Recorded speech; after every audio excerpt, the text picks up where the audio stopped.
ചേച്ചിയിലാ പോയത്? എന്തൊരു ഗമേല. നീ അറിയോ അവരെ? അറിയുമോന്നു? വൈക്കത്തല്ലേ വീട്. ചേട്ടൻ വക്കീൽ പണിക്ക് പോയപ്പോ നമ്മുടെ പ്രമിള ചേച്ചിയുടെ വീട്ടിൽ മറ്റൊക്കെയല്ലേ താമസിച്ചത്.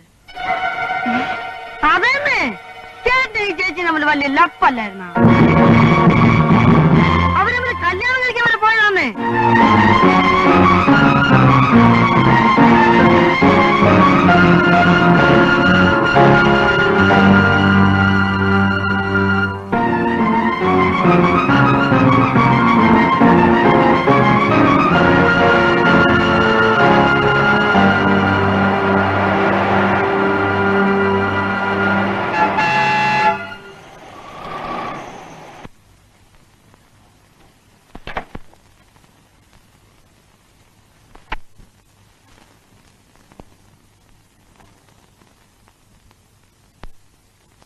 പ്രമീലെ, അമ്മണിക്ക് എന്താണ് അസുഖം? എനിക്ക് നിങ്ങളോട് അല്പം സംസാരിക്കാനുണ്ട്. അമ്മണി പാവമാണ്. അവൾക്ക് സ്നേഹിക്കാൻ മാത്രമേ അറിയൂ. അവളെ വേദനിപ്പിക്കരുത്. എനിക്കറിയാം പ്രമീലെ, അവൾ വേദനിക്കുന്നുണ്ടെന്ന്. ഞാൻ നഷ്ടപ്പെടുത്തിയ നിന്റെ ജീവിതത്തെക്കുറിച്ച് ഓർക്കുമ്പോൾ ഞാൻ എല്ലാം മറന്നുപോകും. സ്വർണ്ണക്കൂട്ടിൽ അടയ്ക്കപ്പെട്ട കിളിയെപ്പോലെ നീ ആ വീട്ടിൽ കഴിയുന്ന കാണുമ്പോൾ എനിക്ക് സഹിക്കാൻ കഴിയുന്നില്ല. അമ്മയുടെ സ്ഥാനത്ത് നീയായിരുന്നെങ്കിൽ എന്ന ചിന്ത എന്നെ അതിലേറെ വിഷമിപ്പിക്കുന്നു. ഇപ്പോൾ എന്റെ മനസ്സ് നിറയെ നീയാണ്. ആ മനസ്സുകൊണ്ട് എനിക്ക് അമ്മയെ സ്നേഹിക്കാൻ കഴിയുന്നില്ല. ഞാൻ എന്ത് ചെയ്യണമെന്ന് പറയൂ പ്രമീല.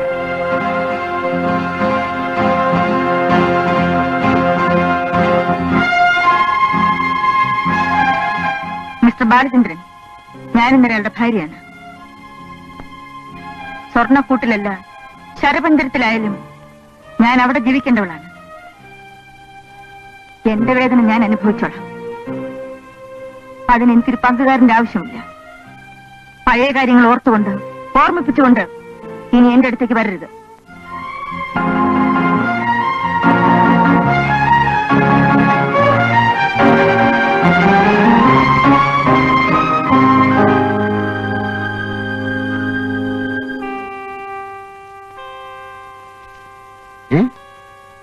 അമ്മണിയോ? അമ്മണിക്ക് സുഖമില്ലാന്ന് പറഞ്ഞു. പ്രമീള അങ്ങോട്ട് വന്നില്ലേ? എന്താ അമ്മണി, കാര്യം പറയൂ. ഞാൻ ആ മനുഷ്യന്റെ കൂടെ ഇനി ജീവിക്കില്ല. അതിന് മാത്രം എന്തുണ്ടായി? എന്താ അമ്മണി, തുറന്നു പറയൂ. ബാലേട്ടൻ ഒരു കാമുകയുണ്ട്. കാമുകയോ? അതെ, അവർ തമ്മിൽ നേരത്തെ ഇഷ്ടമായിരുന്നു. ഇപ്പോൾ വീണ്ടും കണ്ടുമുട്ടി. അവളിന്ന് മറ്റൊരാളുടെ ഭാര്യയാണ്. പലപ്പോഴും ബാലേട്ടൻ അവളെ കാണാറുണ്ട്. ബാലേട്ടന്റെ മനസ്സ് നിറയെ ഇപ്പൊ അവളാ. ഇങ്ങനെ എനിക്കിനി മുമ്പോട്ട് പോകാനൊക്കില്ല. അവിടെ തന്നെ അടിച്ചിറക്കുന്നതിന് മുൻപ് എനിക്ക് അവിടുന്ന് രക്ഷപ്പെടണം. എനിക്ക് വിവാഹമോചനം വേണം.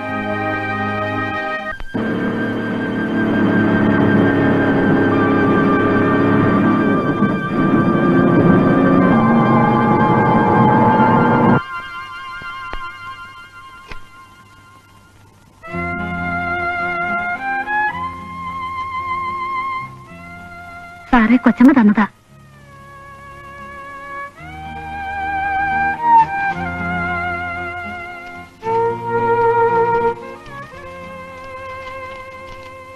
നിങ്ങളുടെ മനസ്സ് നിറയെ ആരാണെന്ന് ഞാൻ അറിഞ്ഞു. ഇതുവരെ എന്നോട് നിങ്ങൾ സ്നേഹം അഭിനയിക്കുകയായിരുന്നു. ഇനി ഈ നാടകം എന്നോട് വേണ്ട. അവളെ ഇവിടെ കൊണ്ടുവന്ന് താമസിപ്പിച്ചോ. നിങ്ങളുടെ വെപ്പാട്ടിയോടുകൂടിയുള്ള താമസം എനിക്ക് വേണ്ട. ഞാൻ പോകുന്നു.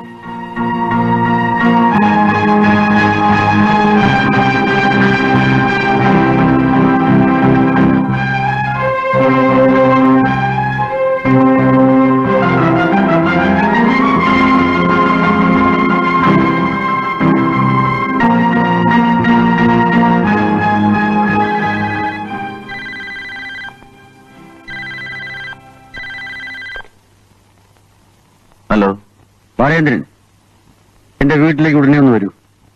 ശരി സർ.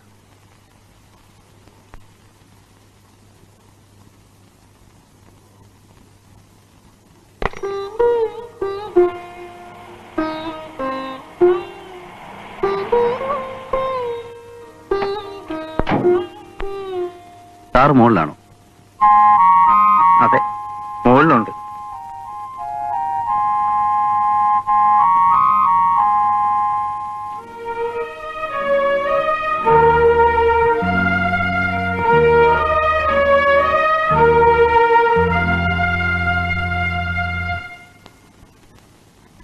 ബാലേന്ദ്രൻ വരണം. സാർ, ഇരിക്കൂ. ഒരു സ്മാൾ ആകാം അല്ലേ? പ്രമീലേ,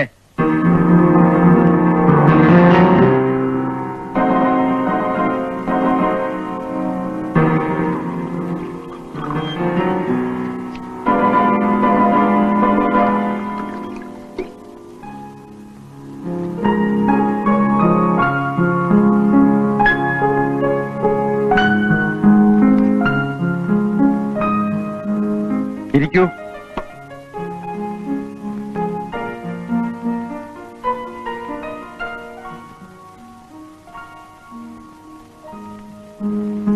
ബാലചന്ദ്രൻ, അമ്മിണി അവളുടെ വീട്ടിലേക്ക് പോയല്ലേ? അതെ സർ. എന്നെ വന്ന് കണ്ടിരുന്നു. ബാലചന്ദ്രനിൽ നിന്നും അവൾക്ക് വിവാഹമോചനം വേണമെന്ന്.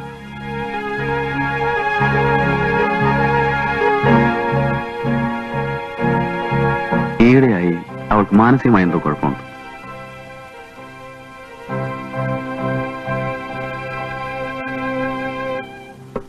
വിവാഹമോചനം അമ്മിണിയേക്കാളേറെ ബാലചന്ദ്രൻ ആഗ്രഹിക്കുന്നു എന്നാണ് ഞാൻ മനസ്സിലാക്കുന്നത്. സാർ, എനിക്ക് ബാലചന്ദ്രൻ, ഞങ്ങളുടെ വിവാഹത്തിന് മുൻപ് നിങ്ങൾ പ്രമീളയെ കണ്ടിട്ടുണ്ടോ? നീ എന്റെ ഭാര്യയായി വരുന്നതിന് മുൻപ് ഇയാൾ അറിയുമായിരുന്നു. നിങ്ങൾ രണ്ടുപേരോട് എനിക്കൊന്ന് ചോദിക്കാനുണ്ട്. സാർ, വിവാഹത്തിന് മുൻപ് നിനക്കുണ്ടായിരുന്ന പ്രേമബന്ധങ്ങൾ ഒരു തെറ്റായ കുറ്റമായോ ഞാൻ എടുത്തിട്ടില്ല. പിന്നെ എന്തുകൊണ്ട് നിങ്ങളുടെ ഈ ബന്ധം എന്നിൽ നിന്ന് മറച്ചു വെച്ചു? പറയാതിരുന്നതല്ല നിങ്ങളുടെ തെറ്റ്. ആ രഹസ്യത്തിന്റെ മറവിൽ നിങ്ങൾ നിങ്ങളുടെ പ്രേമനാടകം തുടരുകയായിരുന്നു. എന്നെ വഞ്ചിക്കുകയായിരുന്നു. അങ്ങനെ പറയുന്നു. ഒരു വിവാഹമോചനം ആവശ്യപ്പെടുന്ന നിലയിലേക്ക് നിങ്ങളുടെ ഭാര്യ എത്തിച്ചേർന്നത് എങ്ങനെ? ബാലചന്ദ്രൻ അമ്മിണിയിൽ നിന്ന് രക്ഷപ്പെട്ടു. ഇനി നിങ്ങൾക്ക് വേണ്ടത് ഇവരുടെ മോചനമാണ്. രജിസ്ട്രാർ ഓഫീസിൽ വെച്ച് നീ ഒപ്പിട്ട വിവാഹ കരാറിൽ സ്നേഹവും വിശ്വസ്തതയുമുള്ള ഒരു ഭാര്യയായിരിക്കും നീ പ്രതിജ്ഞ ചെയ്തിരുന്നു. എന്റെ അന്തസ്സിനൊത്ത് നീ മാറുമെന്നും വളരുമെന്നും ഞാൻ പ്രതീക്ഷിച്ചു. ആ പ്രതിജ്ഞയും പ്രതീക്ഷയും നീ ചവിട്ടിമതിച്ചു. കാമുകന്മാരിൽ നിന്റെ മനസ്സ് നഷ്ടപ്പെട്ടിട്ടില്ല എന്ന് വിശ്വസിച്ച എന്റെ മനസ്സിനെയാണ് നീ തകർത്ത് കളഞ്ഞത്.